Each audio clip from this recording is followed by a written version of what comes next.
They called him a pillar of the community. To his neighbors, John Wayne Gacy was the man who shoveled snow from elderly people's driveways. He was a businessman, a political volunteer, and a party clown known as Pogo, entertaining sick children and performing at community events. But behind that built mask was one of the most disturbing killers in American history. Gacy's public image was almost perfect. He ran a successful construction business, organized parades, raised money, and moved comfortably around politicians. To many people, he looked respectable, helpful, and safe. That illusion helped protect him. Gacy had warning signs long before police uncovered the truth. He had been imprisoned for assaulting a teenage boy. Other young men later claimed he had attacked or threatened them. Former employees said he made unwanted advances, invited them to his house, and tried to get them drunk. But in the 1970s, police did not always connect complaints from different towns, and many victims felt ignored or afraid to come forward. Gacy's status as a successful businessman gave him a shield. People saw the clown, the volunteer, the neighbor with the bright Christmas lights. They did not see the predator hiding in plain sight. Everything changed on December 11th, 1978. That evening, 15-year-old Robert Peast was finishing his shift at a pharmacy. His mother, Elizabeth, was waiting outside. Before leaving, he told her he needed to speak to a contractor about a possible summer job. The job paid far more than his pharmacy work. That contractor was John Wayne Gacy. Robert went to speak with him and never came back.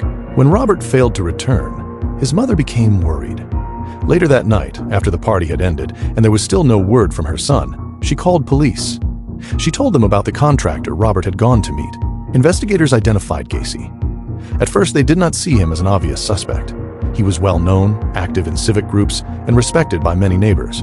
But when police questioned him, Gacy denied being at the pharmacy that day. Witnesses contradicted him. That lie changed everything. Detectives started digging into his past and found disturbing details. His previous conviction, accusations involving young men, and a recent report from a man who said Gacy had knocked him out, taken him to his house, and assaulted him. Suddenly, Robert Peast's disappearance looked far more sinister.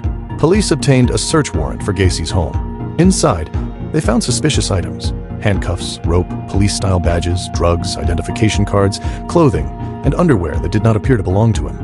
They also found a high school class ring with the initials JS, later linked to one of Gacy's missing former employees. In a wastebasket, investigators recovered a pharmacy receipt connected to Robert Peast. Still, they needed more evidence, so detectives placed Gacy under surveillance.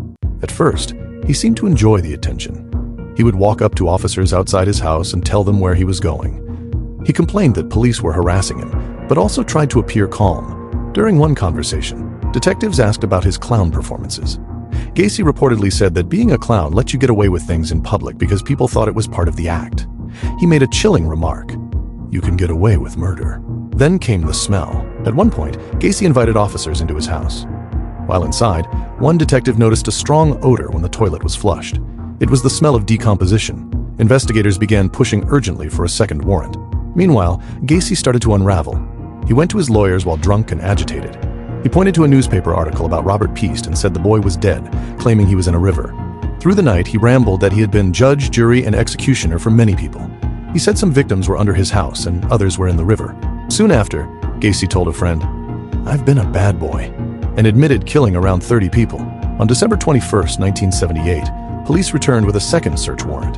This time, they opened a trap door leading to the crawl space beneath the house. A detective climbed inside. Almost immediately, he was hit by the overwhelming stench of death.